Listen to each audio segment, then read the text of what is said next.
At 14,000 feet, on a mountain that does not appear on any postcard, a man is lying in the snow with a leg that no longer listens to him. His radio is gone, not broken, gone. He watched it slide down a crevasse 40 minutes ago, a small black shape disappearing into blue ice, taking with it every voice that might have helped him, above him, far above. He can see two lights moving along the wrong ridge. A rescue team. They are looking for him exactly where he is not. They have read the coordinates wrong, or the wind has carried his last signal somewhere it should not have gone. And now two grown men with ropes and oxygen are walking away from him in the dark, calling a name that cannot reach this side of the mountain. He has three choices, and he knows all three with the strange clarity that only comes when the body has stopped pretending there is plenty of time left. He can scream, though the wind has already proven it eats sound before it travels 20 feet. He can wait, though the temperature is falling in a way that makes waiting a slower, quieter form of the same ending. Or he can move. He moves, not because he is brave. Bravery is a word for people who still believe someone is watching. He moves because somewhere underneath the panic, underneath the cold that has started to feel almost warm in the worst way, a single thought arrives and will not leave. Nobody is coming for me tonight, and if I am to leave this mountain, I am the one who will carry myself off it. He drags the leg. He uses the ice axe as a third limb, stabbing it into the snow and pulling his body forward inch by inch, the way an animal might, the way a creature stripped of all dignity and all audience moves when survival is the only performance left to give. There is no one to impress. There is no one to explain this to later in a way that sounds heroic.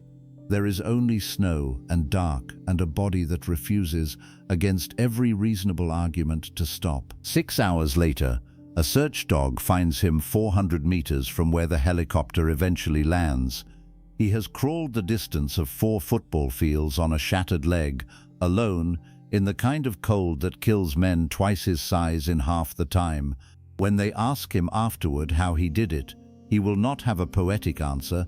He will only say, "I stopped waiting to be found, and I started finding my own way down." This is not a survival story, or rather, it is, but not the kind you think, because somewhere in your life, right now, today, this week, there is a version of that mountain. Maybe it does not have snow. Maybe it has a marriage that quietly ended without an explanation. Maybe it has a business you built with your own hands that is now being dismantled by people who never lifted a finger to build it. Maybe it has a diagnosis, or a debt, or a silence from someone you used to be able to call at 2 in the morning. Maybe your mountain is simply the slow erosion of every person you thought would stay, leaving you standing in a room that used to be full of voices and is now full of only your own breathing. And somewhere on that mountain, you are waiting for lights that are searching the wrong ridge. You are waiting for the apology that is never coming, the promotion that keeps being given to someone else, the parent who will not change, the friend who will not call back, the version of rescue you have rehearsed in your mind 1,000 times, the moment someone finally sees what you have been carrying and lifts half the weight off your shoulders. That moment is not coming. Not because you are unworthy of it. Not because the universe has singled you out for punishment. It is not coming for the same reason it did not come for the man on the mountain. Because rescue, real rescue, the kind that changes the entire trajectory of a life, has never once in the history of the human species arrived from the outside in the way people hope for.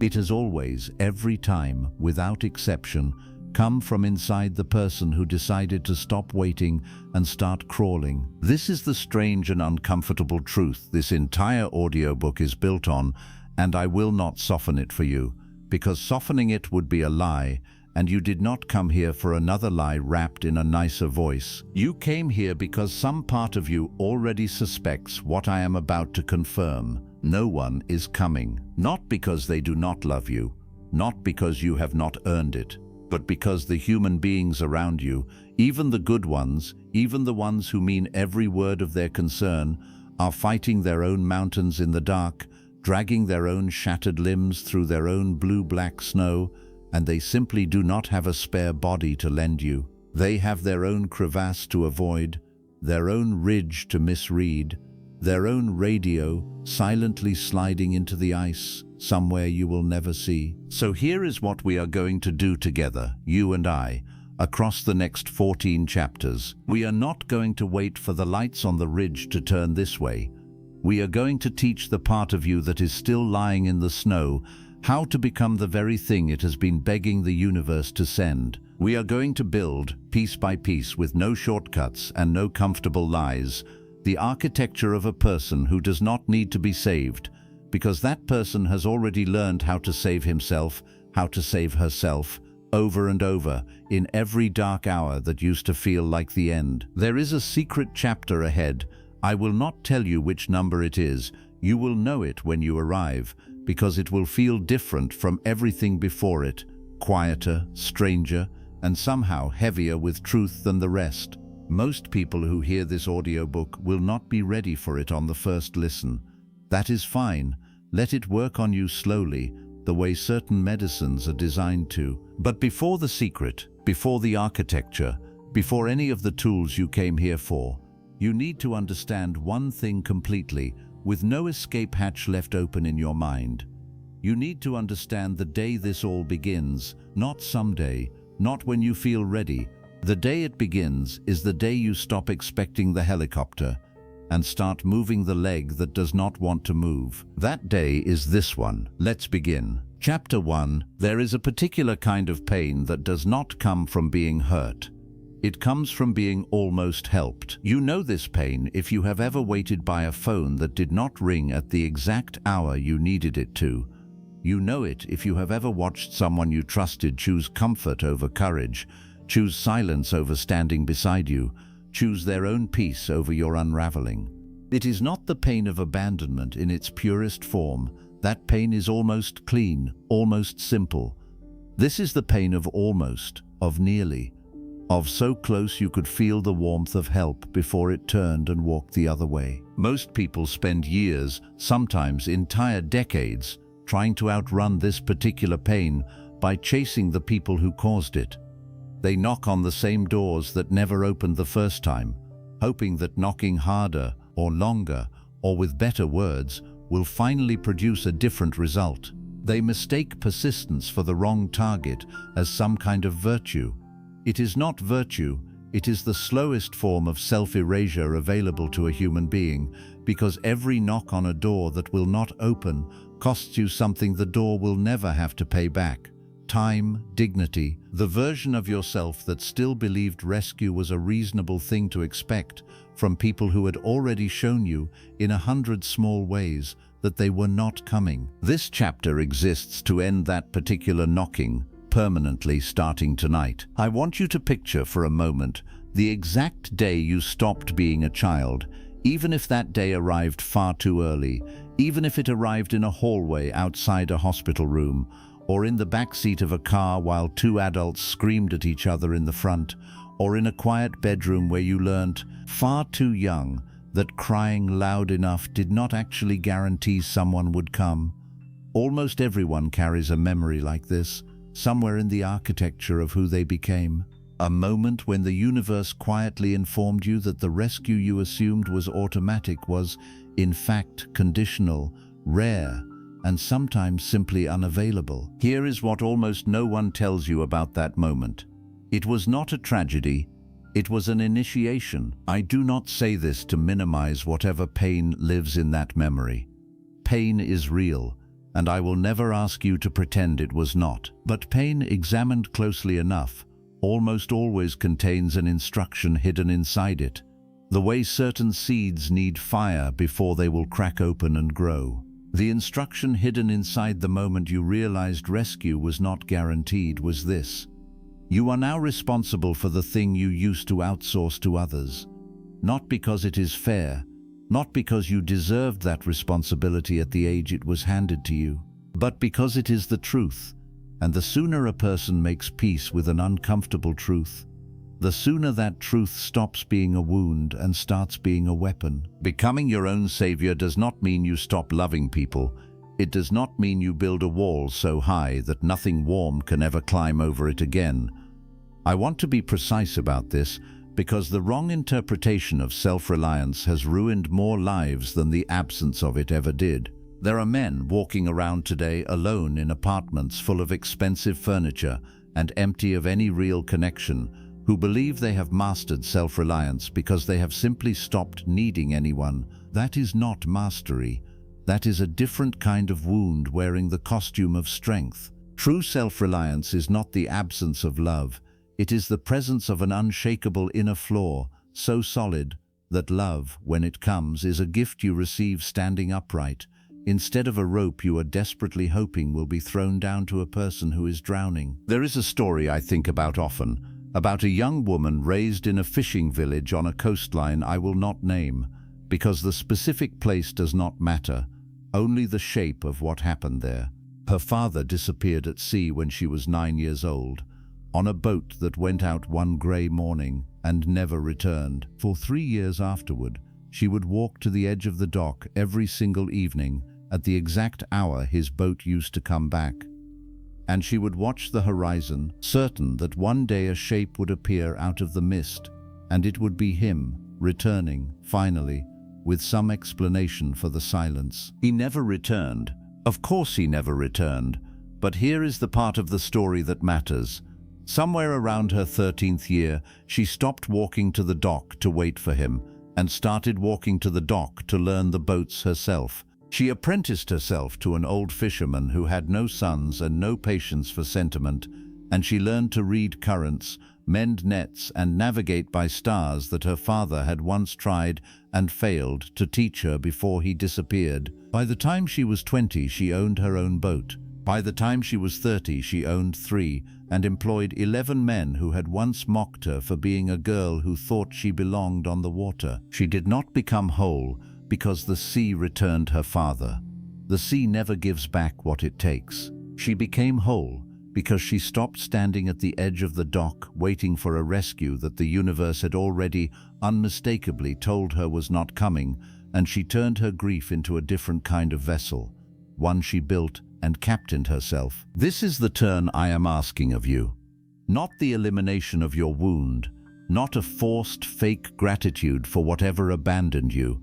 Simply the turn, the moment you stop facing the horizon waiting for a shape to appear and start facing the dock and the boats and the work of becoming someone who no longer requires the sea to give anything back. There will be people in your life, there may even be people in your life right now, who will resist this transformation in you, sometimes without even realizing they are doing it. This is one of the strangest and least discussed truths about becoming your own savior.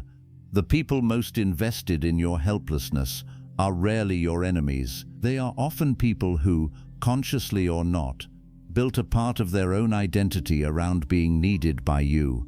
When you stop needing rescue, some of them will feel it as a loss, even a betrayal, and they may pull away or criticize the change or quietly try to find new ways to make themselves necessary again. Let them feel whatever they feel. Their discomfort with your strength is not evidence that you are doing something wrong. It is evidence that you are doing something correct enough to disturb an old, unspoken arrangement that no longer serves either of you. I want to give you something concrete to hold on to as this chapter closes, something you can return to in the specific moment when the old instinct rises up in you, the instinct to wait, to hope, to check your phone one more time, to send one more message into a silence that has already answered you in every way except words. In that moment, I want you to say, silently or aloud, the following sentence, and I want you to mean it the way the climber meant it when he stopped waiting for the lights on the ridge. Nobody is coming, and that is no longer a tragedy. That is my permission. Permission to stop performing your pain for an audience that left the theater long ago. Permission to build the version of strength that does not require anyone's witness to be real. Permission, finally, after however many years you have spent at the edge of the dock, to turn around, walk back toward the boats, and begin. The rest of this audiobook is the apprenticeship. Chapter by chapter, we will build the specific skills, the specific mental architecture, the specific daily disciplines that transform a person standing at the edge of a dock into a person who owns the harbor. Some of what is coming will be uncomfortable. Some of it will ask you to release relationships, habits, and beliefs you have outgrown but have not yet had the courage to name as outgrown. All of it is necessary because the version of you who finishes this audiobook is not meant to resemble the version of you who started it. The leg is broken, the radio is gone, the lights are searching the wrong ridge. Move anyway. Chapter 2. Every person who has ever built an unshakable life carries, somewhere inside them, the memory of the exact moment they stopped needing permission to exist as they were. I want to talk about that moment now, because before we can construct the architecture of self-reliance, we have to demolish something first, and demolition is rarely comfortable. The thing we must demolish is the invisible scoreboard so many of us carry without ever realizing we are carrying it. The scoreboard that quietly tracks whether the people around us approve, whether they would choose us in a room full of better options, whether our existence is currently earning enough applause to justify taking up space. This scoreboard is not something you were born with. No infant arrives in the world anxiously checking whether its crying is acceptable to the room. The scoreboard is built plank by every moment a caregiver's love felt conditional, every classroom where being different cost you a friendship, every relationship where affection seemed to fluctuate based on your performance instead of your presence. By adulthood, most people are carrying a scoreboard so heavy and so constant that they have mistaken its weight for personality. They call it being a perfectionist. They call it being considerate. They call it just caring what people think. It is none of those things. It is a tally system installed in childhood that has been quietly running in the background of every decision since, and it is, without exaggeration, one of the heaviest things a human being can carry, while also trying to build a life of consequence. I want to tell you about a man I will call the architect.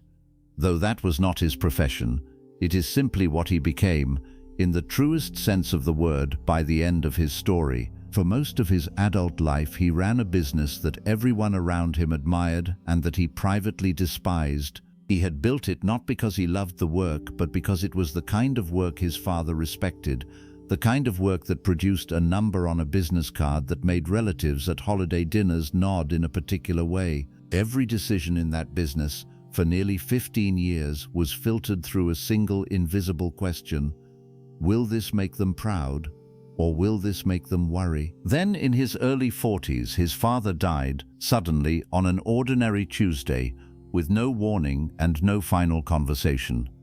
And the architect discovered something that nearly broke him before it finally rebuilt him. Even after his father was gone, the scoreboard kept running. He still found himself making decisions based on what a dead man would have thought. He still flinched internally before taking risks his father might have disapproved of, even though his father would never again read another email, attend another dinner, or offer another opinion. The voice he had spent a lifetime trying to satisfy had outlived the man who originally spoke it, and had taken up permanent residence inside his own mind, indistinguishable by that point from his own thoughts. It took him nearly 2 years of quiet, unglamorous internal work to understand what had actually happened.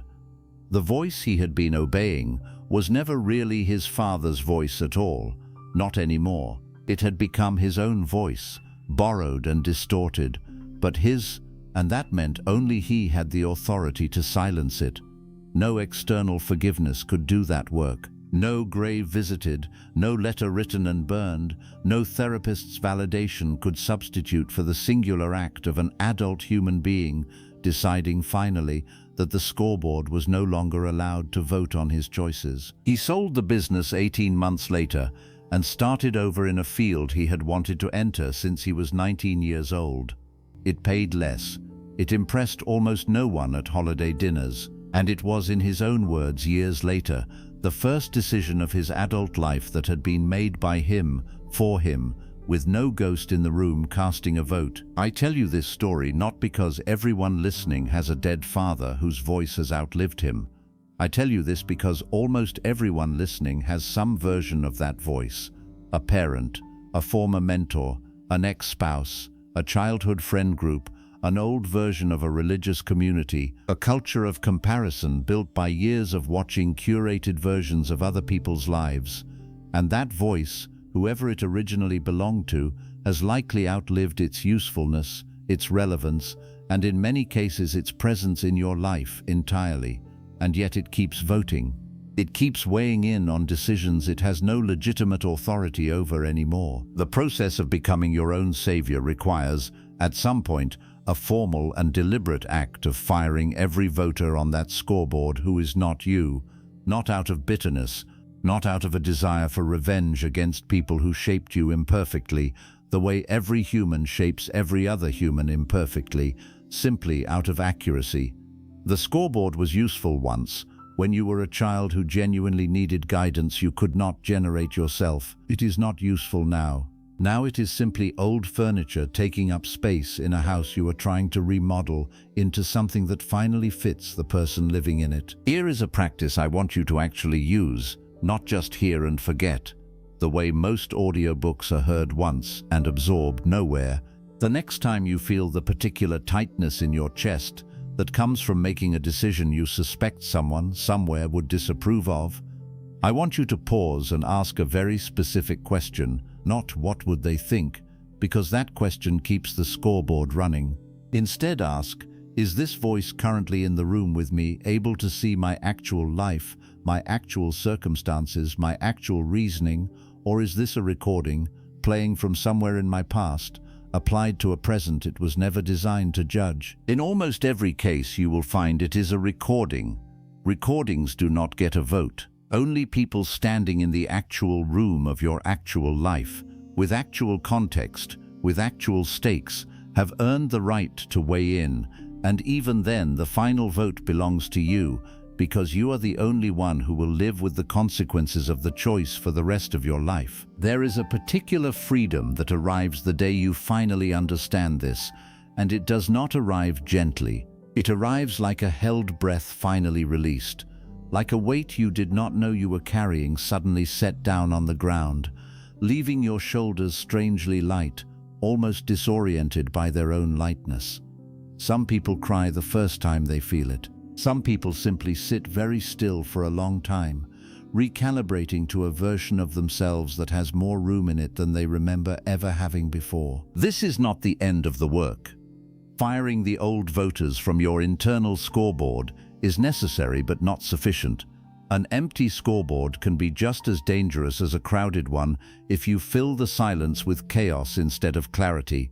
In the chapters ahead, we will talk about what you build in that newly emptied space, a different kind of internal authority, one that is yours alone, calibrated not to the approval of ghosts, but to a standard you can actually live inside with peace. But for now, simply notice the voters. Name them, if you can.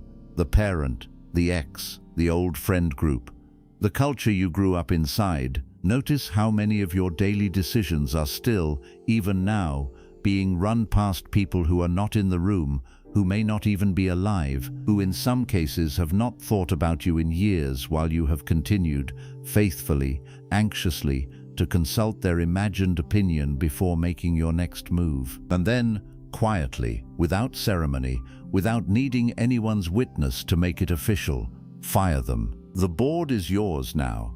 It has only ever truly been yours. Everything that comes next in this audiobook is the slow, deliberate work of learning to sit in that chair like you belong there, because you do, and you always have. Even on the nights it felt like someone else was supposed to be holding the gavel. Chapter 3. There is a kind of silence that frightens people more than any sound ever could, and almost no one tells you about it until you are already standing inside it, wondering if you have made some terrible mistake. It is the silence of the empty room after you have removed everyone from your life who was draining you. It is the silence of the unanswered phone after you have stopped initiating contact with people who only ever reached out when they needed something. It is the silence of the early morning hours when you have finally stopped numbing yourself with noise, television, scrolling, music in every room, voices in every earbud, and you are left, for the first time in years, simply alone with your own mind. Most people flee this silence the instant it arrives. They mistake it for loneliness, for failure, for evidence that something has gone wrong, and they rush to fill it back up with anything available. A relationship they know is not right for them, a job that exhausts them, a phone that never leaves their hand. I want to spend this entire chapter making the case for a different response. I want to make the case that this particular silence, the one that arrives after you have begun clearing space in your life, is not an emergency. It is an architecture. It is the foundation being poured before anything real can be built on top of it. Consider for a moment how a building is actually constructed. Before a single visible wall goes up, before there is anything a passerby would even recognize as a structure, there is a long, unglamorous period where workers dig into the earth, pour concrete, and wait for it to cure. To anyone walking by during this stage, it looks like nothing is happening. It looks, if anything, like a hole in the ground, a kind of absence where something is supposed to be. But any engineer will tell you that this stage, this apparent absence, is the single most important phase of the entire project. Skip it or rush it, and the tallest, most impressive structure in the world will eventually collapse under its own weight. Solitude works the same way in a human life, and almost no one explains it to you in these terms, because our culture has become deeply, almost pathologically uncomfortable with anything that looks like absence. We have built an entire economy around the elimination of silence, endless content, endless notifications, endless tiny dopamine transactions designed specifically to ensure that a person is never alone with their own unmonitored thoughts for more than a few seconds at a time. This is not an accident. Silence is where self-awareness grows, and self-awareness is notoriously difficult to monetize. I want to tell you about a woman who spent 11 years of her adult life as what she later called, with a kind of rueful humor, a professional audience. She had built an identity entirely around being present for other people's lives. The friend everyone called at midnight, the family member who organized every holiday, the colleague who absorbed every complaint, every crisis, every unprocessed emotion that other people did not want to sit with alone. She was, by every external measure, deeply loved. Her phone never stopped buzzing. Her calendar was full a month in advance, and she was, by her own private accounting, one of the emptiest people she knew, because somewhere in the process of becoming everyone else's emotional infrastructure, she had lost contact with the question of what she herself actually wanted, actually believed, actually felt, when no one else's crisis was occupying the space. The turning point came, unglamorously, during a minor illness that forced her to cancel everything for 9 days. No calls, no visits, no performance of availability, just a quiet apartment, a body recovering, and an enormous, almost unbearable silence that she initially tried to fill with television and was too exhausted to actually watch. By the 4th day, something shifted. She described it later as the sensation of a radio station finally coming into clear signal after years of static. Thoughts she did not recognize as her own began to surface, not borrowed opinions, not reactions to someone else's crisis, but original, unprompted observations about her own life, her own dissatisfaction with a career she had built to please a family who barely noticed the achievement, her own buried desire to live somewhere entirely different from where she had always assumed she would stay. She did not become a hermit. This is important to understand, because the goal of solitude is never permanent isolation. That is simply trading one form of avoidance for another. Within a year, she had restructured her relationships dramatically, keeping the people who could tolerate her having needs of her own, and quietly stepping back from those who had only ever valued her as an audience. She moved to a different city 18 months later.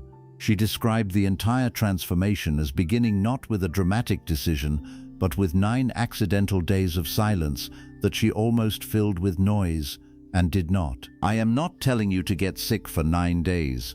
I am telling you that the silence you may be currently afraid of, the one that has been creeping into the edges of your life as you begin this work of becoming your own savior, is not your enemy.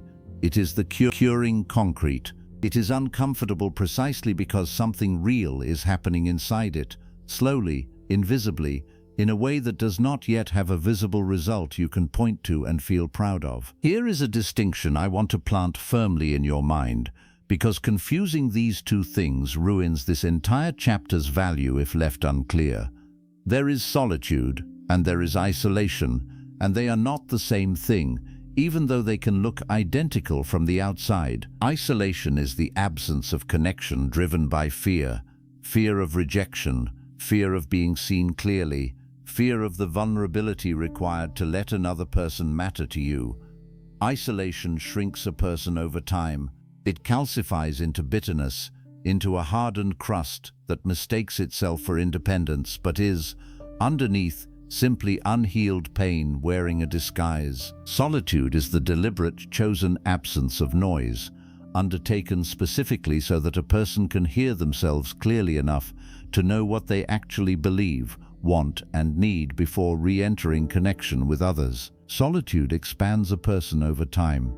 It is not the opposite of relationship. It is, paradoxically, the precondition for any relationship strong enough to survive real pressure, because a person who has never sat alone with themselves long enough to know who they are will inevitably ask other people to define them instead, and that is an unbearable weight to place on any relationship, no matter how loving. The architecture of rising alone that this audiobook is building requires you to become fluent in solitude before you can become excellent at anything else. Not because connection does not matter, it matters enormously and we will return to it later, but because a person who cannot tolerate their own silent company will spend their entire life outsourcing their identity to whoever happens to be in the room, and that is not strength. That is a kind of quiet, socially acceptable dependency that looks like extroversion from the outside and feels like drowning from the inside. I want to give you a practice for this chapter,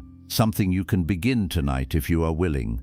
Once a week, for no less than 90 minutes, remove every form of input from your environment. No phone, no television, no music, no book even. Simply you, in a room, with whatever surfaces in your mind when there is nothing left to distract you from it. The first few times you attempt this, it will likely feel unbearable. Your mind will reach for something to hold on to the way a person falling reaches for any available branch.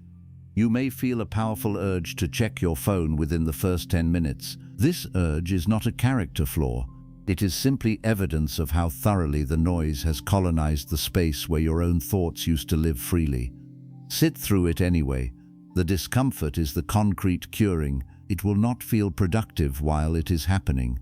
It rarely does. But the structure you are eventually going to build, the unshakable, self-sufficient version of you that does not collapse the moment external validation disappears, has no foundation without it. There will come a session, perhaps not the first, perhaps not the fifth, where the silence stops feeling like punishment and starts feeling like company. That is the moment you will know the foundation has begun to set.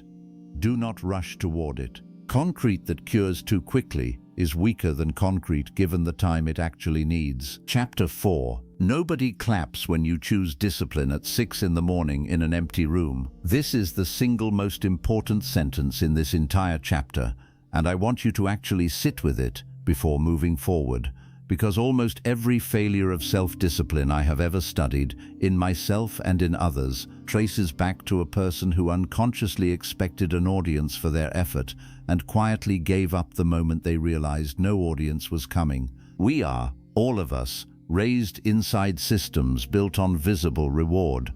School gives grades, work gives praise, promotions, performance reviews. Social media gives likes, a visible number attached to the value of a moment, available within seconds of posting it. By the time most people reach adulthood, they have been conditioned, almost without realizing it, to expect that effort and visibility are supposed to travel together, that doing something difficult should, by some natural law, produce an audience who notices. But the discipline that actually transforms a life, the kind that builds the body, the mind, the skill, the quiet competence that eventually becomes undeniable to everyone, including the people who once doubted you, almost never happens in front of an audience. It happens in the 400 mornings before anyone notices a difference.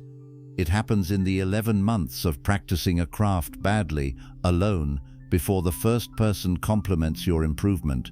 It happens in the version of you that closes the laptop at midnight instead of finishing one more episode, with absolutely no one watching, no one to perform the discipline for, no immediate reward beyond the silent internal knowledge that you did the thing you said you would do. I want to tell you about a fighter, not a famous one, not someone whose name you would recognize, which is precisely the point of this story. He trained for 6 years in a gym with no air conditioning, in a city where no one outside a 20-mile radius had ever heard his name. For the first 3 of those years, he lost more fights than he won. There was no sponsorship. There was no growing social media following cheering him on through the difficult mornings. There was a 5 a.m.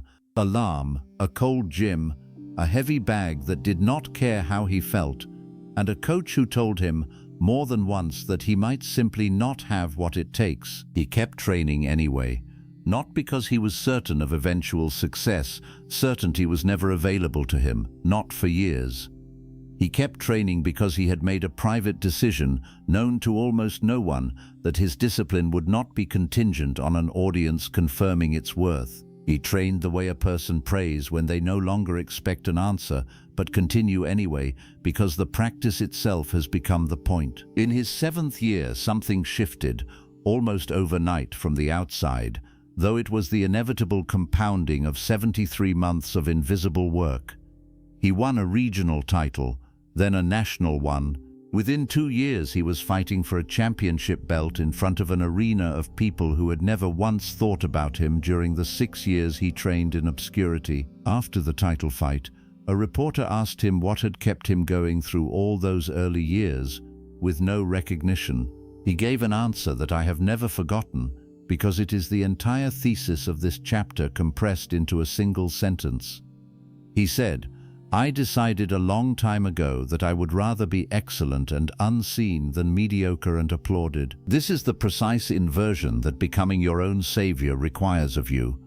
Most people, without realizing it, have quietly built their effort around the question, will this be noticed? The savior you are building inside yourself through this audiobook must instead build effort around a different question entirely. Is this true to the standard I have set for myself, regardless of who is in the room? I want to be honest with you about something that almost no motivational content is willing to say clearly. This kind of discipline does not feel good most of the time. It is not a montage set to triumphant music. It is on most ordinary days, simply unpleasant, waking up tired and doing the thing anyway, wanting to quit halfway through, and finishing anyway, feeling no immediate surge of pride because the results are still invisible, still months or years away from manifesting into anything you or anyone else can point to.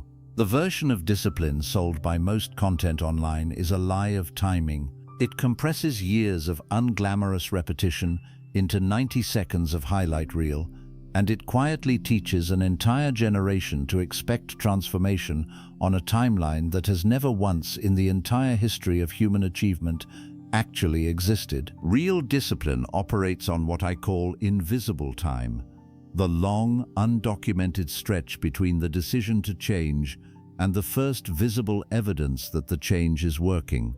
Invisible time is where almost everyone quits. It is the most dangerous territory in any pursuit of mastery, not because it is difficult in any single moment, but because it is difficult in an accumulating, exhausting way, day after day, with no scoreboard updating in real time to confirm that the effort is registering anywhere at all. The people who eventually become undeniable in their bodies, their finances, their craft, their character, are not the people who felt more motivated than everyone else during invisible time.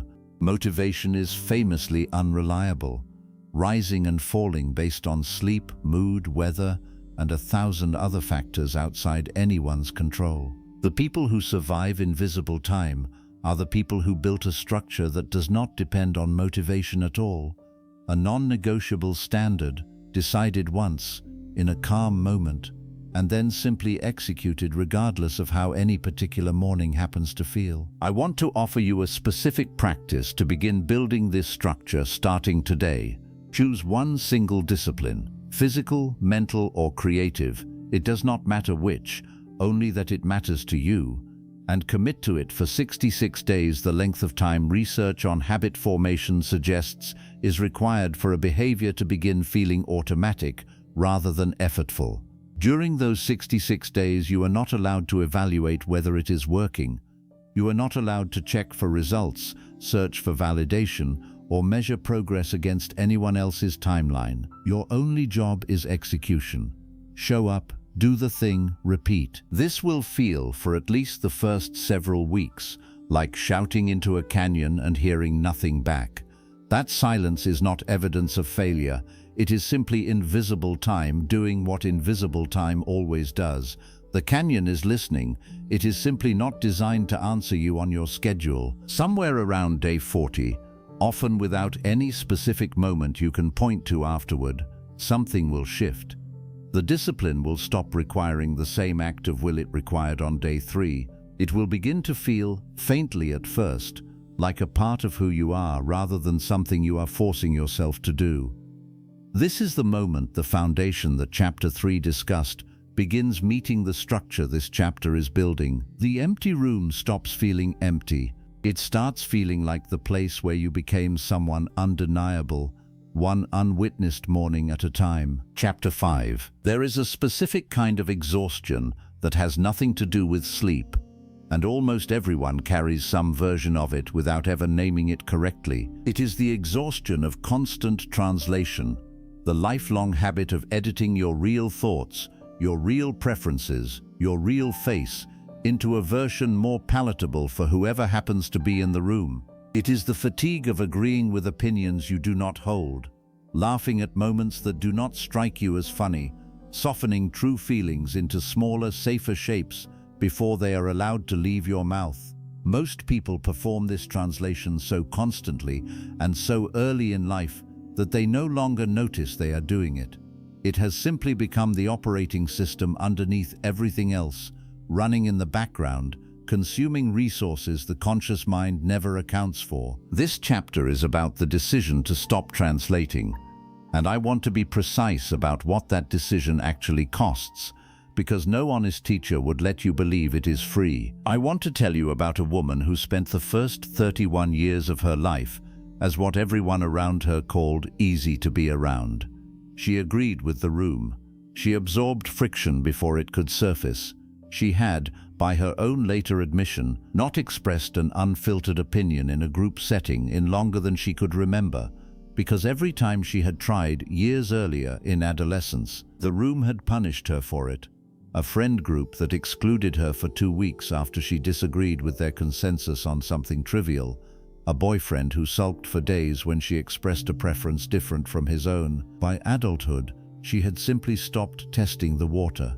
She had built an entire personality around never finding out what would happen if she said the true thing instead of the safe thing. The cost of this arrangement was not obvious for years, because on the surface, her life looked successful by every conventional measure.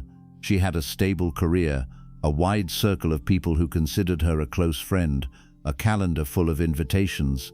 But she described the inside of this life, when she finally began examining it honestly in her early 30s, as feeling like living inside a beautifully decorated room with no real furniture, everything arranged to look complete from a distance, nothing substantial enough to actually rest your full weight on. The break came during a work conflict that on paper was minor. A colleague took credit for a project she had largely built alone, and in the meeting where this happened, in front of 8 other people, she felt the old familiar pull to translate her anger into something smaller, safer, more palatable, a quiet acceptance, a generous smile, a private resentment she would carry home and never speak aloud. And for the first time in longer than she could remember, she simply did not. She said, in a steady voice that surprised her even as the words left her mouth, that the credit belonged to her, and she named, specifically, the work she had done that made the claim true. The room went quiet in the particular way rooms go quiet when something unexpected and slightly dangerous has just occurred. The colleague was embarrassed. A few people looked uncomfortable, and nothing catastrophic happened. The sky did not fall. The friend group did not exclude her for 2 weeks. The world, it turned out, had far more room for her true voice than 31 years of careful translation had ever allowed her to test. This is the strange discovery waiting for almost everyone on the other side of this particular fear. The catastrophe you have spent years protecting yourself from by staying small, agreeable and translated is very often a catastrophe that exists almost entirely in a memory from childhood or adolescence, projected forward onto rooms full of adults who are not, in fact, the same audience that punished you decades ago. You are still performing a script written for a different stage, a different cast, a version of the world that in most cases no longer exists in the way you remember it. I do not want to oversimplify this. There are absolutely real costs to speaking unfiltered truth in certain rooms. Some relationships genuinely cannot survive a person who stops translating, and some of those endings will hurt, even if they are ultimately correct. I will not pretend otherwise. But here is the distinction that matters. A relationship that can only survive your translated, edited, smaller self was never actually a relationship with you in the first place. It was a relationship with the performance you built to keep yourself safe inside it. Losing that relationship when you stop performing is not a tragedy. It is simply the discovery of which connections in your life were ever real to begin with. I want to introduce a concept here that will return throughout the rest of this audiobook, because it is one of the central pillars of becoming your own savior: the difference between safety and the feeling of safety. Translation: the lifelong habit of editing yourself down to something smaller and more agreeable produces the feeling of safety. Rooms stay calm, conflicts stay buried, no one is uncomfortable, including you, on the surface. But this feeling of safety is purchased at an enormous and compounding cost. The slow erosion of your actual self until there is so little true material left that even you struggle to locate it underneath the years of careful editing. Real safety, the kind that actually sustains a person through difficulty, comes from a completely different source: the internal knowledge that you can survive a room's discomfort, a relationship's ending, a friend group's disapproval, and remain fundamentally intact afterward. Real safety does not require the room to stay calm. It requires you to know with bone-deep certainty that your own composure does not depend on everyone else's comfort. This is uncomfortable to build, because building it requires actual exposure to the very discomfort translation was designed to avoid.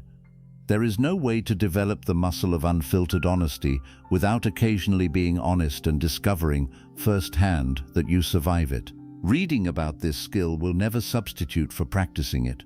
The same way reading about swimming will never substitute for the first terrifying moment your feet leave the bottom of the pool. I want to leave you, at the close of this chapter, with a single practical instruction. This week, identify one room in your life, one relationship, one meeting, one conversation, where you have been translating a true feeling into a smaller, safer shape. It does not need to be a dramatic confrontation. It can be as small as telling a friend you do not actually want to attend an event you have been pretending to be excited about, or telling a family member that a particular comment, repeated for years, genuinely hurts you. Say the untranslated version. Watch what actually happens, not what your nervous system, trained by old and often outdated evidence, predicts will happen. In almost every case, the room will hold more than you expected.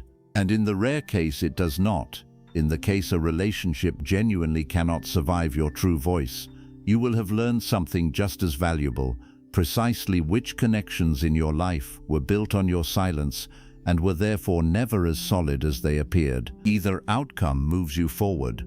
Only the continued translation keeps you exactly where you have always been. Chapter 6. There is a particular kind of power that has nothing to do with volume, and almost no one teaches it to you directly, because it cannot be taught the way a skill is taught.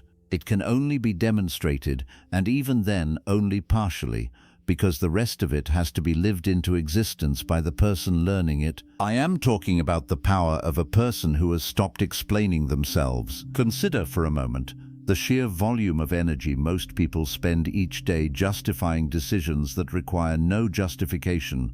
Why they left a job, why they ended a relationship, why they do not want children, or do want them, or want fewer of them than expected, or want to live somewhere their family does not approve of, or want to spend their money on something other people consider frivolous. An enormous percentage of human conversation, examined honestly, is simply defense, a constant low-grade litigation of choices that were never actually anyone else's to approve. There is a specific moment, often arriving later in life than it should, when a person realizes that explaining a decision and defending a decision are not the same thing, and that most of what passes for explanation in daily life is actually defense in disguise, an attempt to manage another person's potential disapproval before it has even been voiced. The moment this realization lands fully, something shifts permanently in how that person moves through the world. They begin answering questions about their choices, the way a tree might answer a question about why it grows toward the light. Simply, briefly, with no defensive architecture built around the answer, because the tree has no need for the asker's approval in order to continue growing in the direction it has already chosen. I want to tell you about a man who spent 4 decades as a deeply respected, deeply unhappy attorney, having entered the profession at 22 because it was expected of him by a family with 3 generations of lawyers preceding him. At 61, after a health scare that turned out to be far less serious than initially feared, but frightening enough to reorder his priorities permanently, he resigned from his firm and opened a small woodworking shop in a town 2 hours from where his entire family lived. The reaction from his family was immediate and intense. There were phone calls accusing him of midlife crisis, of selfishness, of throwing away a legacy that other people had apparently invested in more than he had. For the first several months, he found himself drafting long, careful explanations, emails justifying the decision with financial reasoning, health reasoning, philosophical reasoning, anything that might finally satisfy the disapproval radiating from people he loved. None of it worked, because the explanations were never actually the problem. The problem was that his family had built an identity around his role in the family legacy, and no explanation, however well constructed, could replace the loss they were genuinely grieving. He realized, slowly, that he had been treating their disapproval as a problem to be solved with better words, when it was actually simply an emotional reality that had nothing to do with the quality of his reasoning and everything to do with their own unprocessed feelings about change, mortality, and legacy. Once he understood this, his communication changed entirely. When asked why he had left the law, he stopped offering paragraphs. He simply said, "It stopped being mine to keep doing, so I stopped." When pressed further, he did not escalate into longer defense. He repeated some version of the same sentence, calmly, without irritation, without the anxious energy of someone trying to win an argument. Within 2 years, most of his family had stopped pressing the issue, not because they had been persuaded by an argument, but because they had run out of resistance against a person who was no longer offering them anything to argue with. This is the specific power I want you to begin cultivating, and I want to give it a name so you can recognize it when you feel it building inside yourself. The power of the closed loop. A defensive explanation is an open loop. It invites continued debate, continued questioning, continued opportunities for the other person to find a thread to pull. A simple, calm statement of fact, delivered without anxiety and without an invitation to litigate further, is a closed loop. There is nothing left to argue with, because nothing was offered in a tone that suggested an argument was wanted. I want to be careful here, because there is a wrong way to apply this principle that produces coldness instead of strength. The closed loop is not about becoming curt, dismissive, or emotionally unavailable to the people who love you. It is specifically reserved for the moments when someone is requesting justification for a decision that was never theirs to approve in the first place. Your career, your relationship choices, your body, your finances, your faith or lack of it, your decision to estrange yourself from someone who hurt you. These are sovereign territories. No amount of explanation, however eloquent, will ever satisfy a person who has decided in advance that your decision is wrong, because their disapproval was never actually about the quality of your reasoning. It is almost always about something happening inside them, their own fear, their own grief, their own unexamined beliefs about how a life is supposed to be lived. Once you understand that disapproval is rarely actually about you, the entire exhausting project of trying to explain your way into someone else's approval starts to look like what it always was: an attempt to solve someone else's internal weather using your own words, a project that was never going to succeed, no matter how perfectly the words were chosen. I want to give you language you can begin using this week, because abstract understanding of this principle rarely survives contact with an actual difficult conversation unless you have specific words ready in advance. When someone presses you for justification of a decision that belongs to you alone, you do not need anger. And you do not need a paragraph. You need a single, calm sentence, something like, "I understand this isn't what you would have chosen, and I've made my decision." Then stop. Let the silence that follows belong to them. Do not rush to fill it with more explanations simply because silence feels uncomfortable. The discomfort of that silence is not a sign that you have done something wrong. It is simply the sound of an old pattern ending. There is a kind of quiet that surrounds people who have mastered this. It is not the silence of someone with nothing to say. It is the silence of someone who has simply stopped needing the room's permission to be who they already are. People sometimes mistake this quiet for arrogance, but it is the opposite of arrogance. Arrogance needs an audience to confirm its superiority. This quiet needs nothing from the room at all. And that, more than any volume of words, is what makes it the most unmistakably powerful presence in almost any room it enters. Chapter 7. Pain that has no exit becomes a permanent resident, and most people, without ever choosing to, have built entire wings of their inner lives to house guests who were only ever supposed to pass through. I want to talk in this chapter about something that the self-help world generally avoids discussing with any real honesty, because it does not sell well and it does not photograph well for a highlight reel: the specific skill of becoming unreachable to old pain, not by eliminating the memory of it, but by changing your relationship to its authority over your present moment. There is a difference between a memory and an active wound, and almost no one teaches this distinction clearly. A memory, however painful, is something that happened. It exists in the past tense. It can be recalled, examined, even grieved, without controlling your behavior in the present. An active wound is different.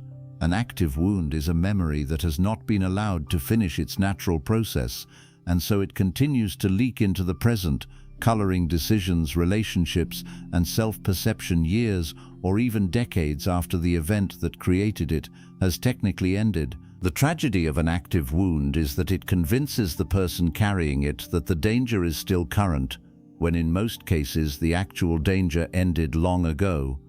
The body and the nervous system, however, do not always receive the memo that the threat has passed.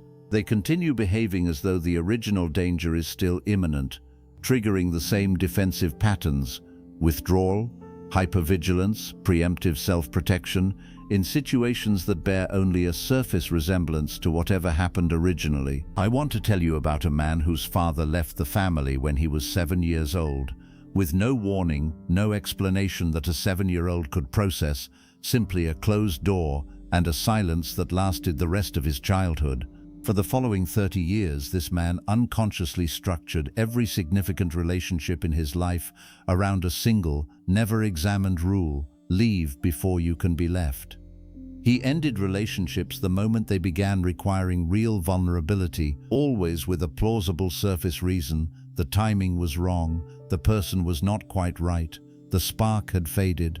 But underneath every one of these endings was the same 7-year-old logic, still running, still convinced that abandonment was simply what happened eventually, and that getting ahead of it was the only available form of protection. He did not realize this pattern existed until his late 30s, during a relationship that, for the first time, he genuinely did not want to end, and found himself sabotaging anyway, almost against his own conscious will, manufacturing small conflicts, creating distance, testing the relationship's limits in ways that eventually exhausted a partner who had done nothing to deserve the testing.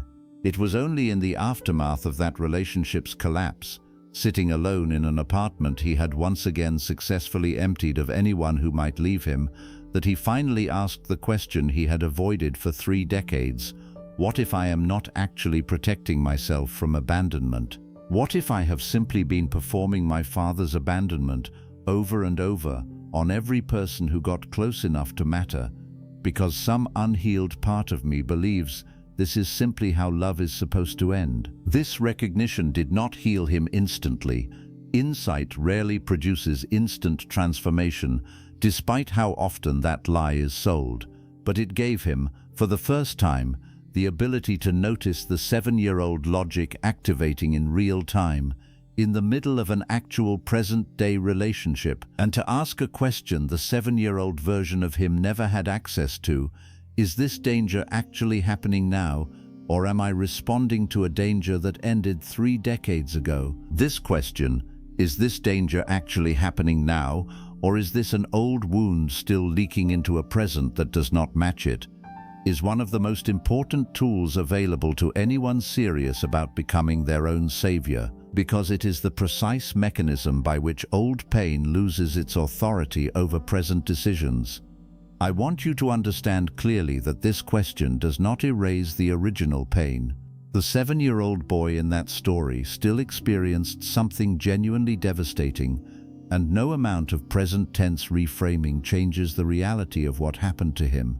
But the question creates a crucial separation between what happened then and what is actually true now, and that separation, practiced consistently over months and years, is how a wound gradually stops being able to reach into the present and rearrange a person's choices without their consent. Becoming unreachable to old pain does not mean becoming numb to it.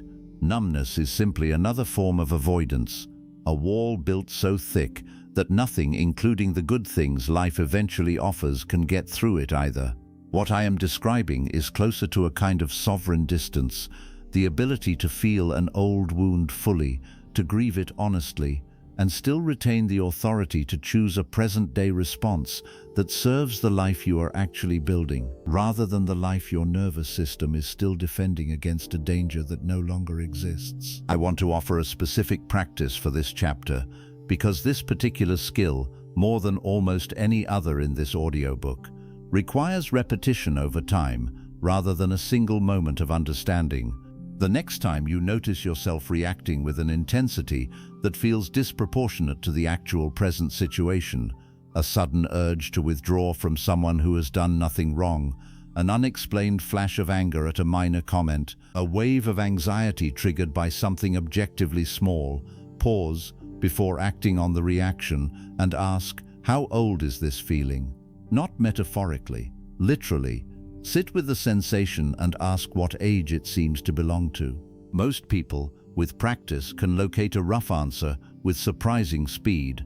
The feeling is rarely actually 34 years old, matching your current age. It is often 7 or 11 or 15, frozen at the age the original wound occurred, still responding to the world with the limited tools available to a child who had no other way to protect themselves at the time. Once you can name the age of the feeling, you can begin offering it something the original moment never had available, an adult, present, capable version of yourself who can say internally to that younger part, I see what you are reacting to, and I understand why you learned to protect yourself this way, and I am safe now, and I can choose a different response than the one you had to use back then. This practice will feel strange at first, even slightly absurd. Do it anyway. The strangeness fades with repetition, and what remains, slowly, over months of consistent practice, is something that looks very much like freedom. The freedom to respond to your actual present life with the actual resources of your actual present self, instead of constantly relitigating an old danger through a body and nervous system that simply never got the message that the danger had already ended. Chapter 8. There is a comforting myth that most people are taught early in life and rarely examine afterward, and I want to dismantle it carefully in this chapter because it sits underneath an enormous amount of unnecessary suffering in modern life. The myth of the tribe. The myth goes something like this. Human beings evolved in small groups, dependent on one another for survival, and therefore belonging to a tight, supportive community is both natural and necessary, and a person without such a community is somehow broken, deficient, or living an incomplete version of human life. There is enough truth buried in this myth to make it dangerous, because human beings genuinely did evolve in interdependent groups, and connection genuinely does matter to psychological health. But the myth, as it is typically applied in modern life, smuggles in a much less examined and far more damaging assumption that the tribe you happen to be born into, or happen to find yourself surrounded by in adulthood, is automatically a safe and supportive one, simply by virtue of being a tribe. This assumption is false, and believing it has kept countless people trapped inside families, friend groups, and communities that were actively harming them, simply because leaving felt like a violation of some deep evolutionary law, rather than what it actually was, an act of self-preservation against a specific group of specific people who happened to be poorly suited to that particular person's well-being. I want to tell you about a young man raised in a tightly bonded religious community that, from the outside, exemplified everything the myth of the tribe promises: deep belonging, constant support, a built-in social structure that ensured no member would ever be truly alone. By his early 20s, he had begun privately questioning beliefs the community considered foundational, and he discovered, slowly and painfully, that the depth of belonging he had always experienced was conditional on agreement. The moment he expressed doubt, the warmth that had surrounded him his entire life began, subtly at first, and then unmistakably to withdraw. Invitations stopped arriving, conversations grew shorter. Old friends began treating him as a project to be corrected rather than a person to be known. He spent nearly 2 years trying to resolve this tension by suppressing his actual beliefs, performing agreement he no longer felt, specifically because the myth of the tribe had convinced him that any tribe, even one actively punishing his honesty, was preferable to the terrifying alternative of having no tribe at all. It was only when a single trusted mentor outside the community said something to him that finally cracked the myth open. A group that only welcomes the parts of you that agree with it isn't actually welcoming you, it's welcoming a costume and asking you to keep wearing it. He eventually left the community entirely, at significant cost: strained family relationships, the loss of nearly every close friendship he had built over 2 decades, a period of genuine, difficult loneliness that lasted longer than he wanted it to. But he described years later a specific moment that made the cost worthwhile. The first time he expressed a genuinely controversial opinion to a new group of friends, and instead of withdrawal, he received curiosity, disagreement even, but the kind of disagreement that stayed in the room afterward, that did not result in punishment or exile, that treated his honest self as something to engage with rather than something to correct or remove. This is the distinction I want to draw sharply in this chapter, because the myth of the tribe collapses 2 very different things into one comforting word. There is belonging that requires a costume, and there is belonging that survives the costume's removal. The first kind feels, for as long as the costume stays on, exactly like the second kind. This is precisely what makes it so dangerous, and why so many people remain inside harmful tribes for years or entire lifetimes, mistaking the warmth of conditional acceptance for the warmth of genuine belonging, never testing the difference because testing it risks losing the only form of connection they have ever known. Becoming your own savior does not require abandoning the idea of community altogether. I want to be unmistakably clear about this, Because some people hear messages about self-reliance and conclude, wrongly, that the goal is total independence from human connection. That conclusion is not strength. It is simply a different, more isolated form of the same wound that made the myth of the tribe so seductive in the first place. The belief that connection is either total submission to a group's demands or total withdrawal from connection altogether, with no third option available in between. The third option, the one this audiobook is building toward, is a community chosen with discernment, entered as a sovereign individual rather than a person desperately needing the group's approval to feel whole, capable of disagreeing without panic, capable of leaving without catastrophe, capable of testing whether a given tribe can tolerate the actual person underneath the costume before investing decades of loyalty into a group that may only ever have wanted the costume. I want to offer you a single diagnostic question to apply to every significant group or relationship in your life: family, friend circle, workplace culture, online community, anything claiming your loyalty. The question is this: if I disagreed with this group on something that genuinely mattered to me, would I still belong here afterward, or would belonging be revoked the moment agreement stopped? You will likely already know the answer for most groups in your life, without needing to actually test it, because some part of you has always sensed which connections are conditional and which are not, even if you have never said it aloud. For the groups where the honest answer is that belonging would be revoked, I am not necessarily telling you to leave immediately. Some conditional belonging, entered with clear eyes about its limitations, can still serve a purpose for a season of life. But I am telling you to stop mistaking it for the deeper thing, to stop expecting it to provide what only unconditional belonging can provide, and to begin deliberately seeking out or building the kind of connection that can survive your full, undisguised self. Because that connection, rare as it is the only kind capable of meeting you as the person this entire audiobook is helping you become, rather than the costume you wore to be accepted by people who never actually knew you at all. Chapter 9. Money compounds. So does discipline. So does solitude practiced correctly. So, unfortunately, does avoidance, and most people never realize they are watching the same mathematical force work for them and against them simultaneously, in different rooms of the same life. I want to spend this chapter on a concept that rarely appears in conversations about personal transformation, even though it is one of the most powerful forces available to anyone serious about becoming their own savior: the compound interest of solitude, deliberately invested over years rather than days. Most people who attempt any kind of self-directed growth make the same error, which is expecting the return on their investment to arrive on a timeline that matches the discomfort of the investment itself.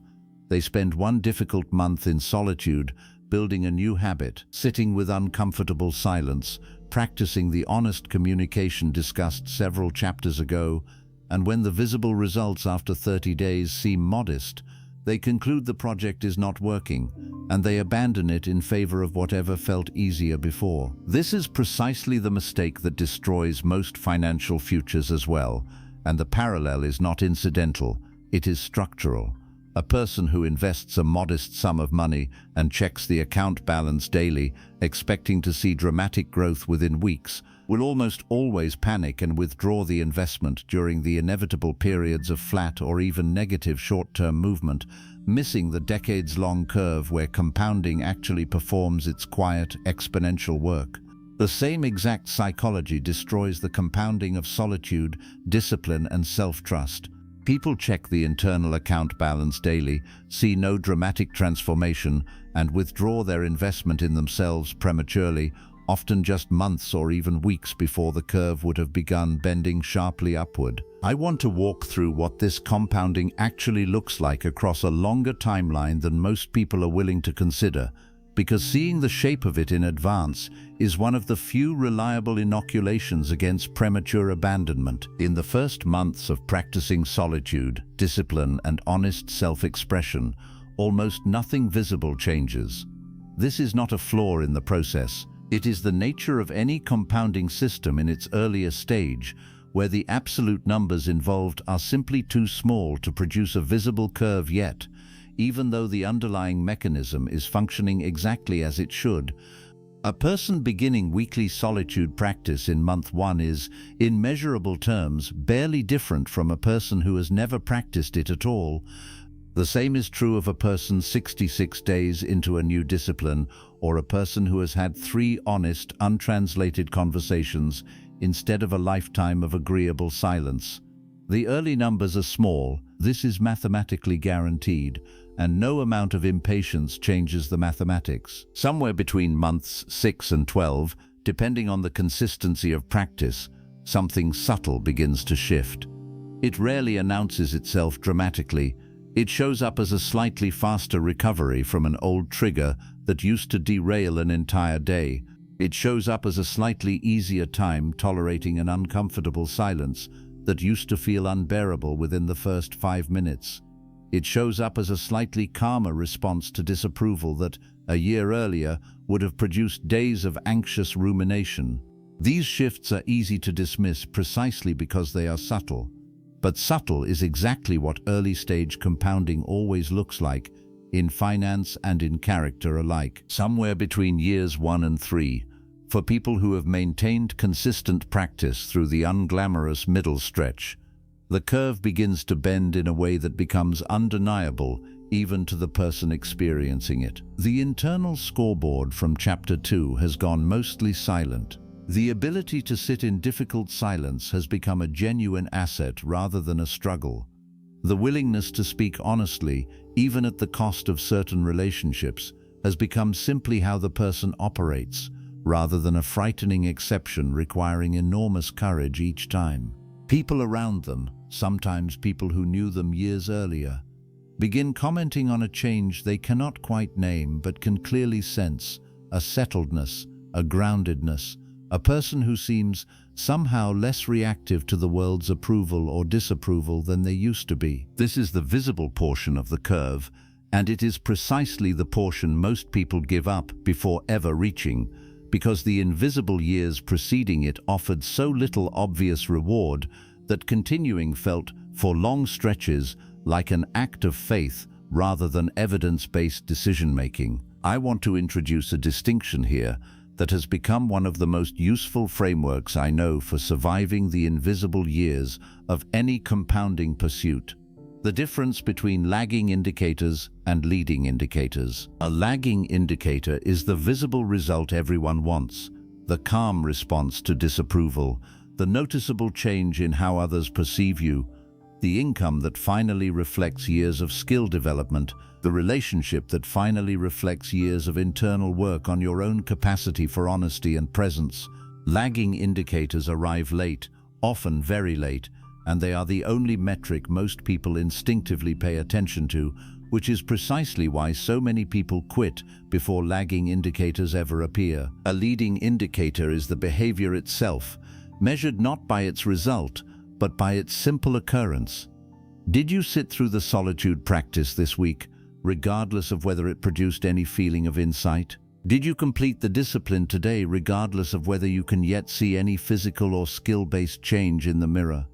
Did you speak the honest sentence in the difficult conversation, regardless of how the other person responded? Leading indicators are available immediately, every single day, and they are, without exception, the only metric a person attempting to build the compounding life this audiobook describes can actually control. The entire secret of surviving the invisible years and eventually arriving at the visible bend in the curve is this: stop measuring lagging indicators daily and start measuring leading indicators religiously. You cannot control whether month 4 produces a visible transformation. You can control with total certainty whether you showed up for the practice today. This shift in measurement, from outcome to behavior, from lagging to leading, is the single most reliable predictor of who actually reaches the compounding curve and who quits somewhere in the unglamorous middle, convinced the whole project never worked, when in reality it was simply still accumulating in a stage too early to show its results yet. I want to close this chapter with an image I find genuinely useful: And I offer it to you as something to return to during the inevitable months when this entire project feels like it is producing nothing. Picture a bamboo plant, a particular species that, after being planted, shows almost no visible growth above the soil for the first 4 or 5 years, even with consistent watering and care.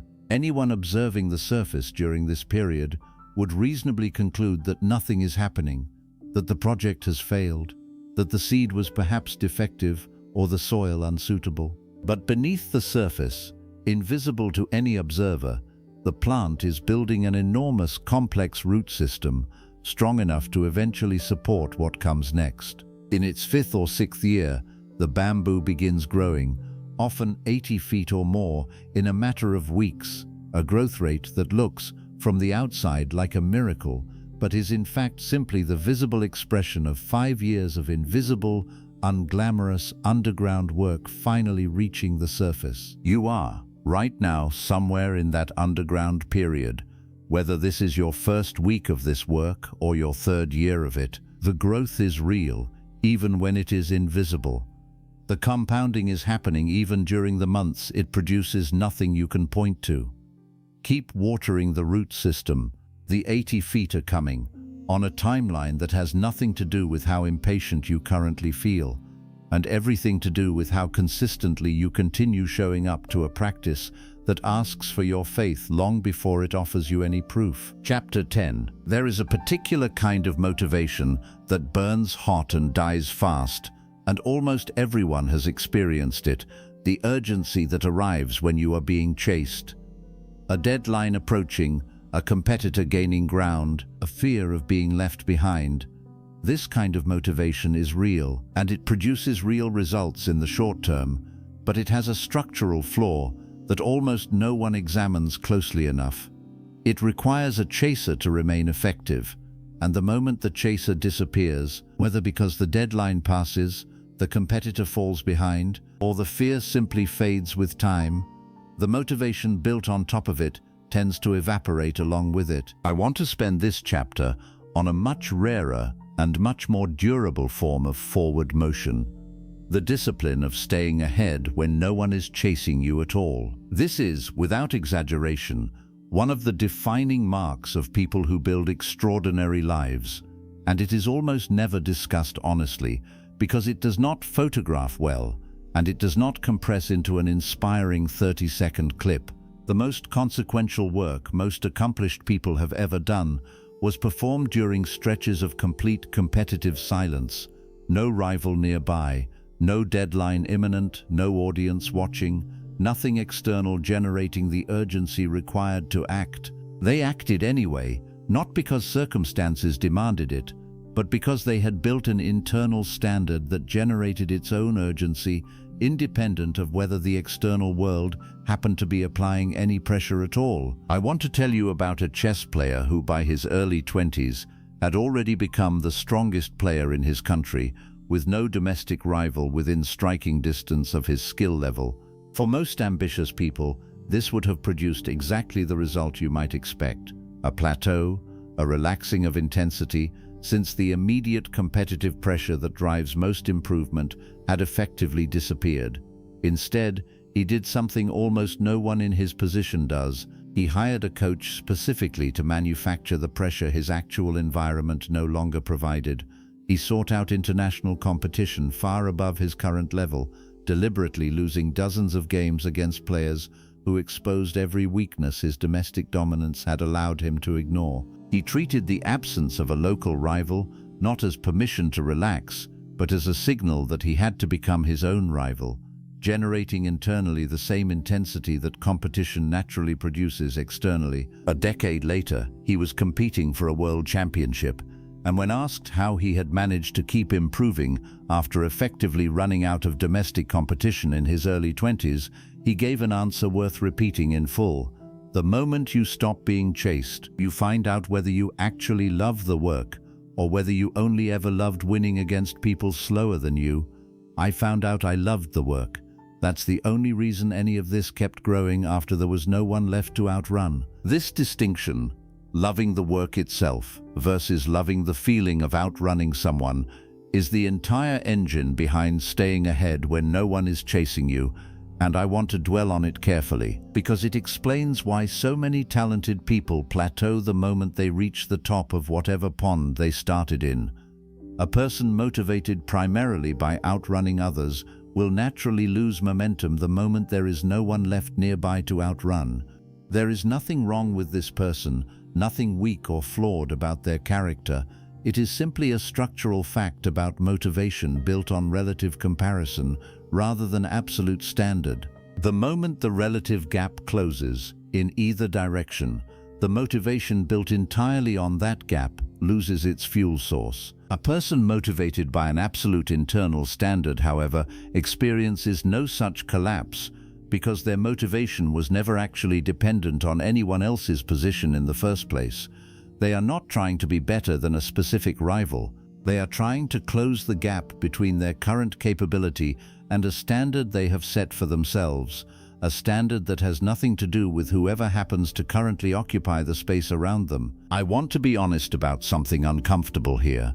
Building this kind of internal standard is significantly harder than building motivation based on competition, precisely because competition does half the work for you automatically. A rival nearby generates urgency without any internal architecture required. You simply feel the pressure of their presence and respond to it. An internal standard generates no automatic urgency at all.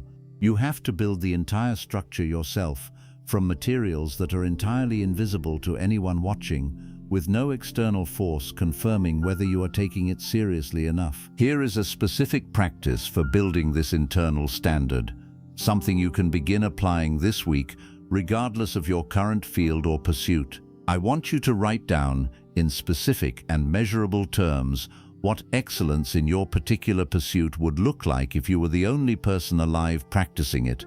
If there were no rivals, no rankings, no comparison available anywhere, simply you and the work itself. This exercise forces a crucial separation between the standard you have inherited from comparison with others and the standard that would actually satisfy you even in a world with no audience and no competition at all. Most people attempting this exercise honestly for the first time discover something uncomfortable. A significant portion of what they believed was personal ambition was actually borrowed competitive anxiety, inherited from a culture, a family, or an industry obsessed with relative ranking. Once that borrowed anxiety is separated out, what remains?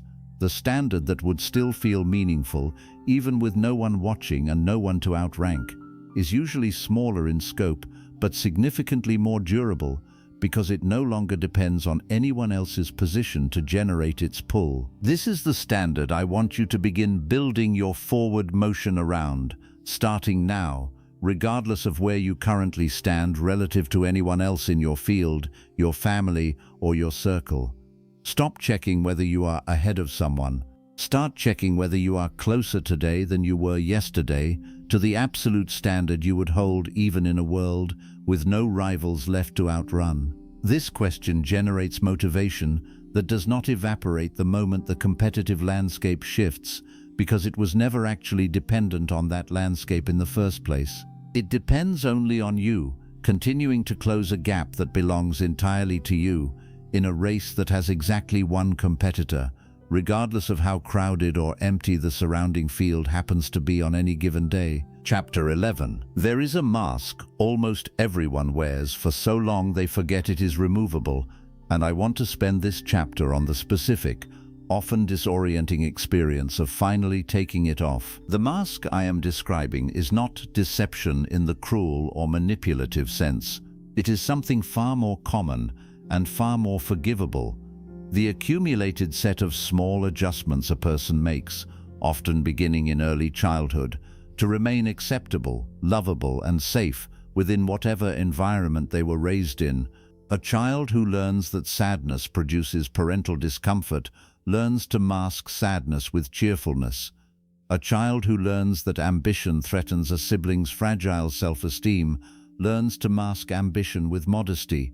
A child who learns that anger results in punishment learns to mask anger with compliance.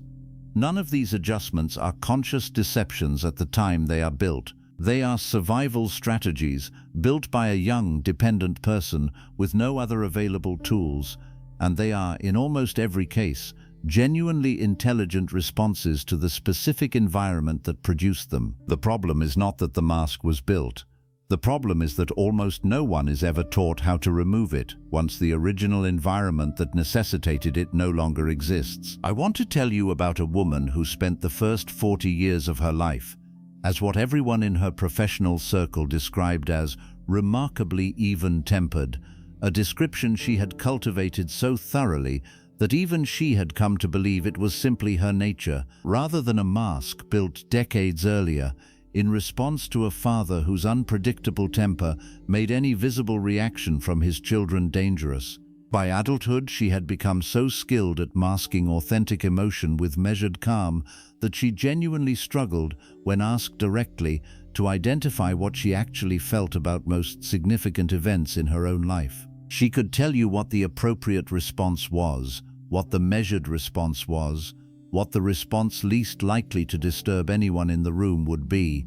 She could not easily tell you what she actually felt underneath all of that careful calculation, because the calculation had been running for so long, it had effectively replaced direct access to her own emotional experience. The unmasking, when it eventually came, arrived through an unglamorous, almost embarrassing route.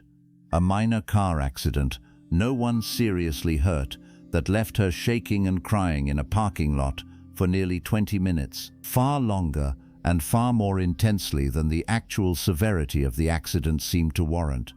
She described this moment, years later, as the first time in decades she had witnessed her own emotional reaction without any time to calculate the appropriate measured version first. The shaking simply happened, the crying simply happened. There was no committee meeting in her mind first, deciding whether this reaction was acceptable, and underneath the disorientation of finally feeling something unfiltered, she discovered something that surprised her: relief. A bone-deep, exhausted relief.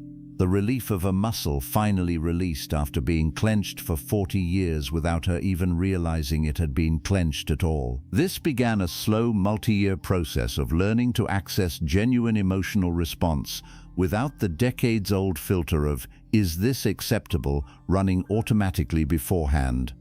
It was not, she would later say, a comfortable process. Removing a mask that has been worn for 40 years does not feel like liberation in the early stages.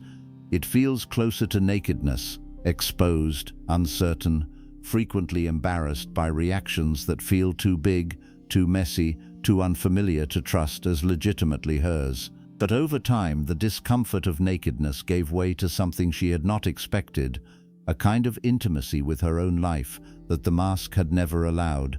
She began noticing things about her own preferences, her own genuine reactions to people and situations that she had simply never had access to before, because the mask had been answering on her behalf for so long that she had lost track of what lay underneath it. I want to draw a distinction here that matters enormously for anyone attempting this work themselves. Removing the mask does not mean becoming reckless with raw emotion, dumping every unfiltered reaction onto everyone in your path, regardless of context or consequence. There is a difference between authenticity and inconsideration, and conflating them produces a different kind of mess, not genuine freedom. The goal is not to eliminate all filtering. The goal is to restore your own access to what lies underneath the filter, so that the choices you make about expression are actual choices, made by a person who knows what they genuinely feel, rather than automatic, unconscious substitutions made by a mask that took over the job decades ago and never reported back on what it had been hiding. I want to offer a practice for beginning this work, something gentler than waiting for a car accident to crack the mask open by accident. Several times a day, particularly in moments of mild emotional response, irritation at a minor inconvenience, a flicker of disappointment, a brief flash of joy at something small, pause for 3 seconds before responding in your usual practiced way and simply ask, "What am I actually feeling right now?" underneath the response I am about to give. You are not required to act differently based on the answer. In many situations, the practiced, measured response may still be the wisest one to give.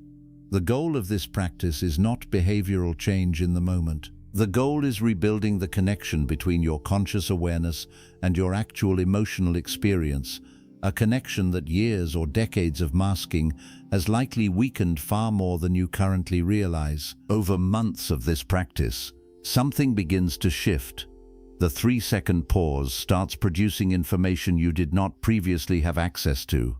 You begin noticing patterns, certain kinds of comments that produce more irritation than you ever let yourself acknowledge, certain relationships that produce more genuine joy than your measured exterior ever communicated, certain decisions you have been making for years based on what seemed appropriate, rather than what you actually wanted. This information is not always comfortable. Sometimes it reveals that a long-standing arrangement in your life, a career, a relationship, a daily structure, has been built almost entirely around the mask's calculations rather than your genuine preferences, and that discovery, however necessary, can be genuinely destabilizing. I will not promise you that removing the mask is comfortable. I will promise you that it is the only route to a life that is actually yours, rather than a life expertly managed by a survival strategy built by a child who needed it decades ago in an environment that in most cases no longer exists in the way it once did. The mask served you well when you needed it. It is by now very likely costing you more than it is protecting you. The face underneath it has been waiting a long time to be seen, including by the one person who has the most consistent access to it, you. Chapter 12. The secret chapter. I need to tell you something now that I have deliberately withheld until this exact point in the audiobook, because if I had told you at the beginning, you would not yet have had the architecture in place to actually hear it without misusing it. You have spent 11 chapters building solitude, discipline, honest expression, freedom from old wounds, and an internal standard independent of comparison. You are by now far less fragile than the person who pressed play on this audiobook for the first time. So I will tell you now, plainly, the thing that almost no one says aloud, because it sounds, on its surface, like the opposite of everything you have just learned. You were never actually meant to do this entirely alone. I want you to sit with the apparent contradiction of that sentence for a moment, because resolving it is the entire purpose of this secret chapter. Everything we have built so far has been about removing your dependence on rescue, on waiting for someone else to fix what only you can fix, on needing approval that was never going to satisfy the actual hunger underneath it, on outsourcing your internal stability to people who have their own mountains to climb in the dark.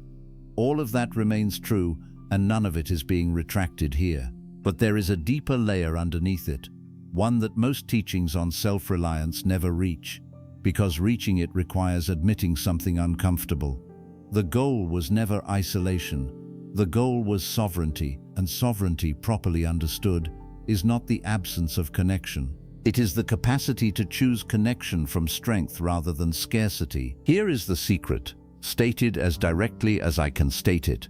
The people who become truly unshakable in this world are not the ones who needed no one. They are the ones who became so complete on their own that the connections they eventually chose were chosen freely, not desperately, offered as a gift from abundance, rather than extracted as a desperate plea from emptiness.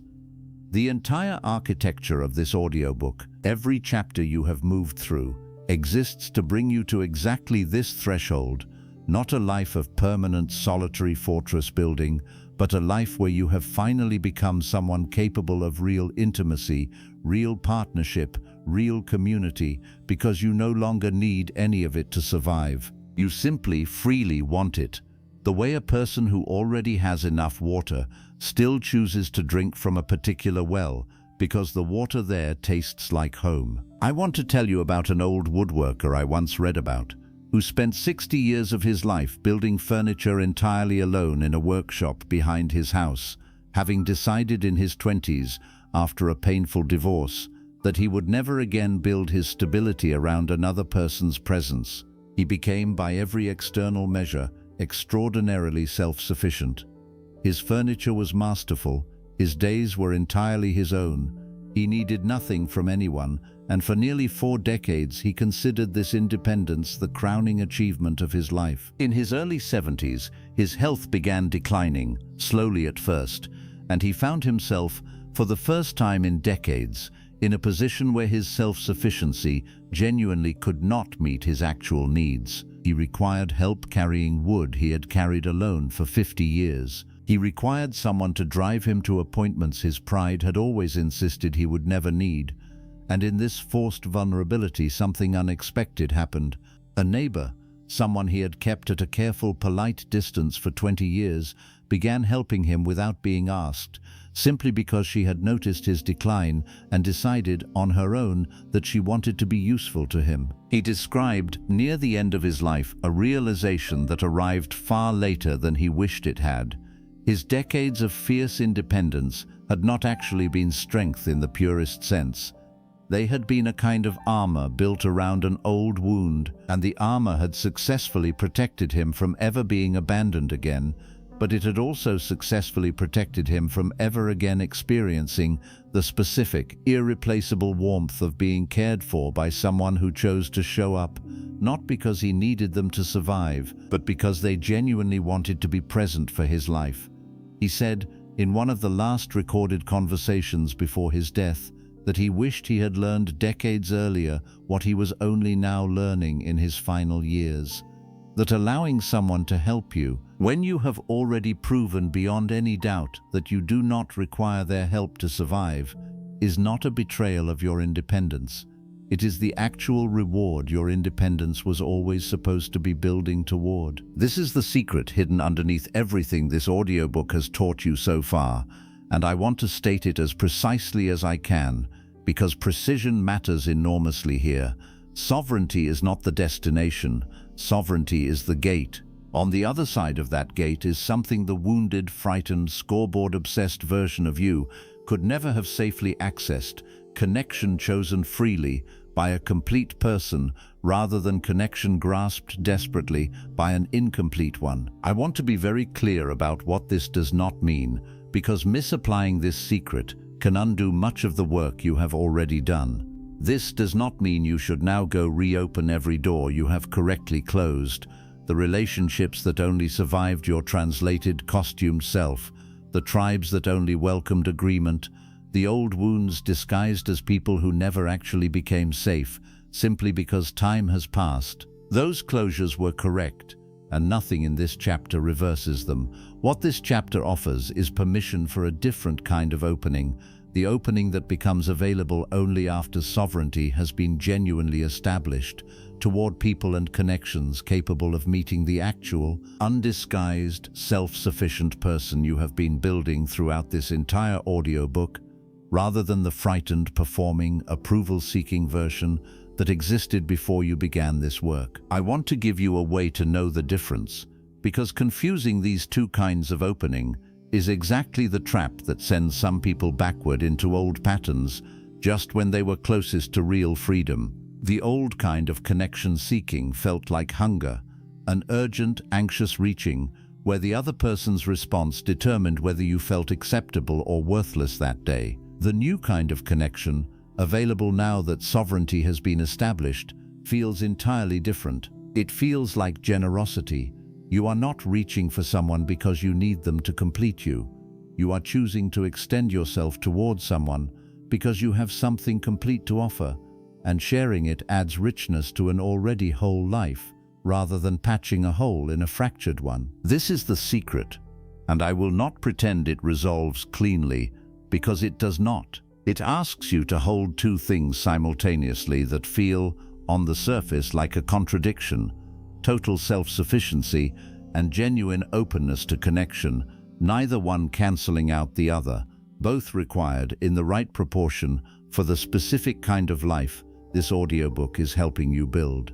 The old woodworker spent 60 years mastering the first half of this equation and only found the second half in his final years, at significant cost for having waited so long. I am telling you the secret now, decades or years earlier than he discovered it, so that you do not have to wait until the end of your life to learn what sovereignty was always actually for. Build the fortress.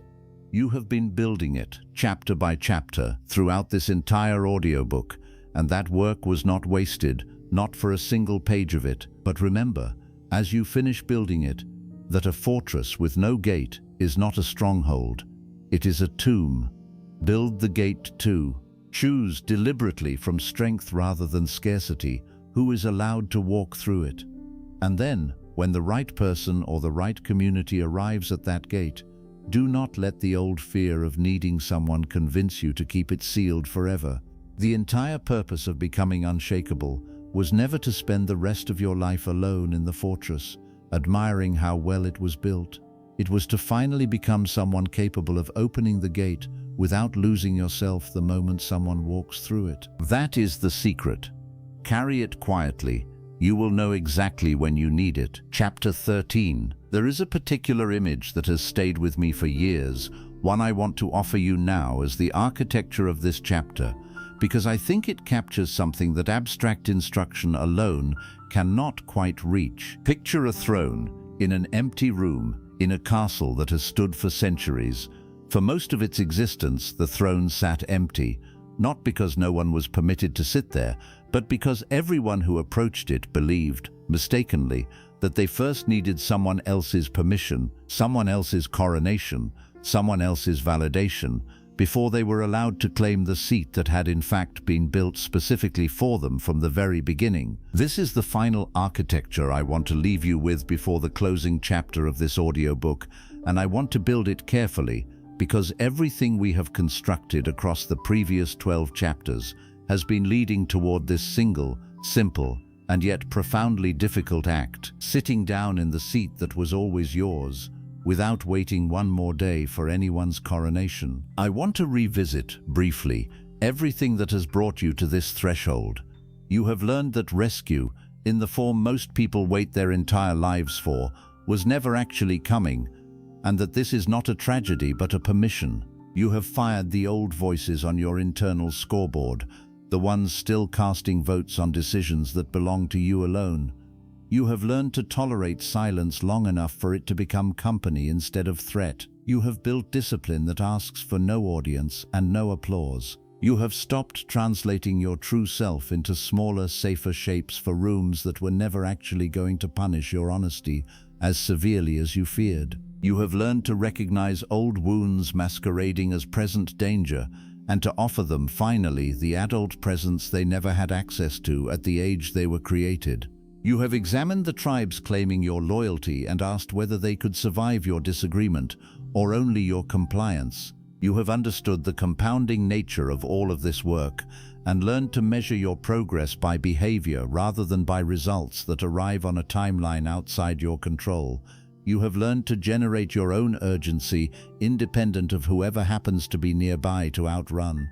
You have begun removing a mask built decades ago by a child who needed it and rediscovering the face underneath. And in the secret chapter, you learned that all of this was never actually building a permanent fortress of isolation, but a gate capable of opening on your own terms toward connection chosen from strength. All of that work has been the climb toward this room, this empty throne, this final, deceptively simple act, claiming the authority over your own life that no external source was ever actually positioned to grant you in the first place. I want to be honest about why this final step is often harder than every step that preceded it, even though it requires, in some sense, less effort than any of them. Sitting in the throne means accepting full responsibility for what happens next, with no remaining excuse, no remaining external party to blame, no remaining wait for permission that was never going to arrive.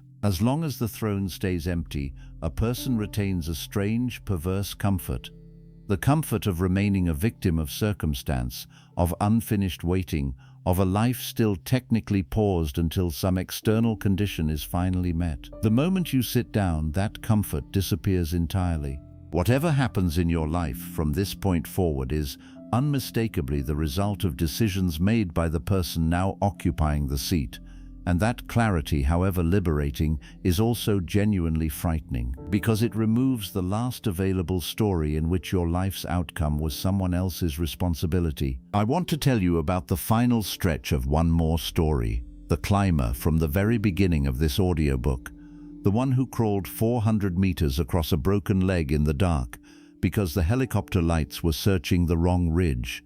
I did not tell you at the time what happened to him after that night, and I want to tell you now, because it completes the architecture this entire audiobook has been building toward. He did not, as you might expect, retire from climbing after that ordeal. Within 2 years he was climbing again, on different mountains, with different teams, and something had fundamentally changed in how he approached every subsequent expedition.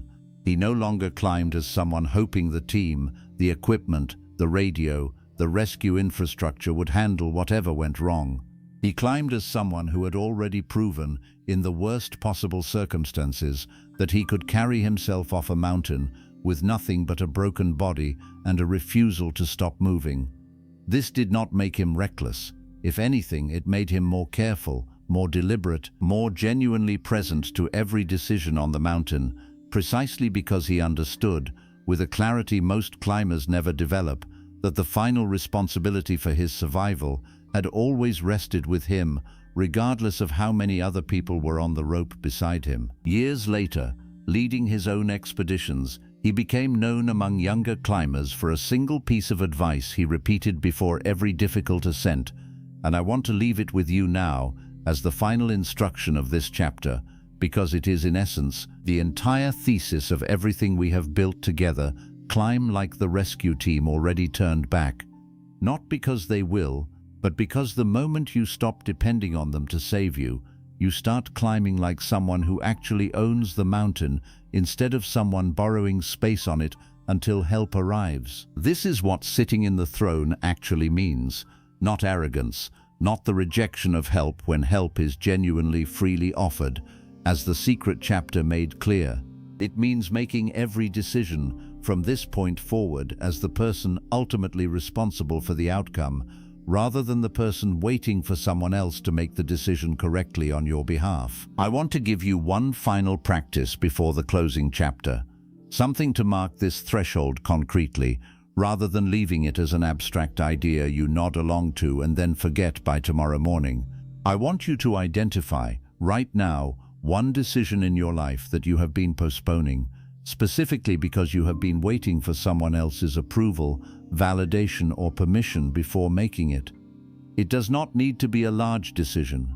It simply needs to be one you have been delaying for exactly this reason. I want you to make that decision today, not perfectly, not with complete certainty about the outcome, simply with the clear, deliberate recognition that you are the one sitting in the throne now, and the seat has been waiting for you considerably longer than you have been willing to claim it. The empty room is no longer empty. Stand up, walk to the throne, sit down.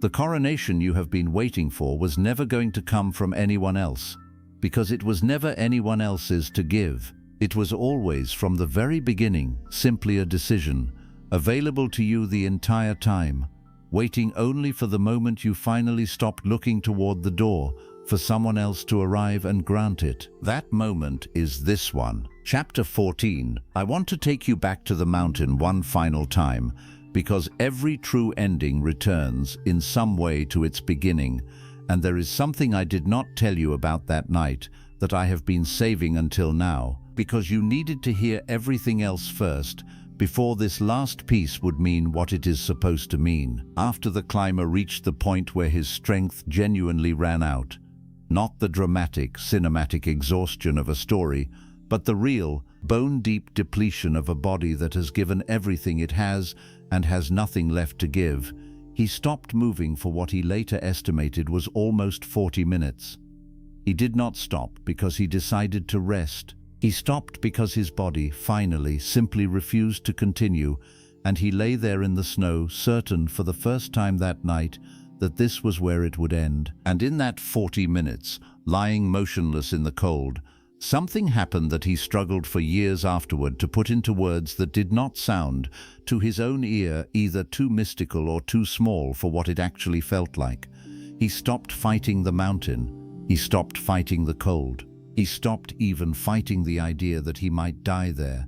And in that surrender, which was not the surrender of giving up, but the surrender of finally releasing a struggle that had been consuming resources he needed for something else entirely, he felt something shift inside his own chest, a kind of stillness arriving in the middle of the worst night of his life. And from inside that stillness, a single quiet thought arrived, with none of the panic that had accompanied every other thought that night. I am already the person who can do this. I have simply been too afraid to believe it until now. He did not move because the thought motivated him in some dramatic, adrenaline-fueled way. He moved because the thought removed an obstacle that had been there the entire night without his realizing it. The obstacle of believing he needed to become someone different, someone stronger, someone more capable, before he would be allowed to survive this. The thought told him something different. It told him he already was that person. He simply had to act as though he already knew it, instead of waiting to feel certain of it first. This is, in the end, the entire secret this audiobook has been circling, chapter after chapter, story after story, and I want to say it now, as plainly and as finely as I can, because you have earned the plain version after everything we have built together. You are not waiting to become your own savior. You already are one. You have been one this entire time, underneath every layer of waiting, every hour spent watching a phone that did not ring, every year spent translating your true self into something smaller and safer, every moment spent at the edge of a dock, watching a horizon for a shape that was never going to appear. The savior was never something you needed to construct from nothing, the way a person might learn an entirely foreign skill. The savior was already inside you the entire time, buried under the accumulated weight of every moment someone taught you, directly or indirectly, that you were not yet enough, not yet ready, not yet strong enough to be trusted with your own rescue. Every chapter of this audiobook has simply been an excavation, removing the weight piece by piece that has been sitting on top of something that was complete long before you ever pressed play on this recording. I want to say something now about what happens after this audiobook ends, because the ending of an audiobook is, unfortunately, exactly the moment most transformation quietly evaporates, the moment the temporary inspiration of a powerful idea meets the unglamorous reality of an ordinary Tuesday afternoon with no triumphant music playing in the background. I will not let you leave this chapter believing that finishing this recording is the same thing as completing the work it describes. It is not. It is, at most, the first conversation in what needs to become a lifelong relationship with the truths we have built together across these 14 chapters. Tomorrow morning, you will wake up, and the old patterns will still be there, waiting, exactly as familiar and exactly as comfortable as they have always been. The scoreboard will try to start running again the moment you face a decision someone might disapprove of. The urge to translate will rise the instant a room feels slightly uncomfortable with your honesty. The old wound will whisper that the danger is current, even on a Tuesday afternoon that bears no actual resemblance to whatever created it. This is not evidence that the work failed. This is simply evidence that you are human, and that patterns built over years or decades do not dissolve completely after a single audiobook, however powerful, however many times you choose to listen to it again. What changes starting tomorrow is not the absence of the old patterns. What changes is your relationship to them. You now have language for what is happening when the scoreboard starts running. You now have a question to ask when an old wound activates disguised as a present danger. You now understand the difference between solitude and isolation, between explanation and defense, between a tribe that survives disagreement and one that only welcomes a costume. You now know that the silence on the other side of removing what drains you is architecture, not failure. You now know that discipline practiced with no audience is the only kind that actually compounds into anything lasting. And you now know the secret that all of this sovereignty was always meant to build a gate, not a tomb, and that connection chosen from strength is the genuine reward waiting on the other side of everything you have built. None of this knowledge will execute itself automatically. It requires you every single day in 10,000 small moments that will never feel as dramatic as a mountain at 14,000 feet, to choose again and again the version of yourself this audiobook has been describing, instead of the older, more familiar version that simply waits, hopes, and translates. I want to leave you with a final image, because I think images outlast arguments, and I want something from this audiobook to still be with you years from now, long after the specific sentences have faded from memory. Picture, somewhere far in your future, a version of yourself looking back at the exact moment you are in right now, listening to these words. That future version of you knows things you cannot yet know, has survived difficulties you cannot yet imagine, has built a life that, from where you currently stand, would seem almost unrecognizable in its stability and its quiet, unshakable confidence. And I want you to imagine that future version of yourself sending a single message backward through time, to this exact moment, to the person currently listening to these final words. The message is simple, and it is the same message the climber received in the snow, in the 40 minutes before he found the strength to move again. The message is this: you already are the person who survives this. You already are the person who builds the life you are afraid you are not capable of building. You do not need to wait until you feel ready, because readiness was never actually a feeling you were going to arrive at first. It was always going to be a decision you made before the feeling caught up. The same way the climber moved his shattered leg before any part of him felt strong enough to do it. There is no helicopter coming tonight. There never actually was. And I understand completely if some part of you still wishes there were. That wish is not weakness. It is simply the ordinary, deeply human longing to not have to carry every difficult thing alone. I am not asking you to stop wishing for help or to stop accepting it when it is freely, genuinely offered by people who have earned the right to walk through the gate you have built. I am asking you to stop organizing your entire life around the hope that help will arrive before you are willing to move. Move first. Let help find you already in motion, rather than waiting at the edge of the dock for a shape on the horizon that decades of waiting have already proven will not appear on its own. You are the savior you have been waiting for. Not someday, not when you finally feel strong enough, ready enough, healed enough to claim it.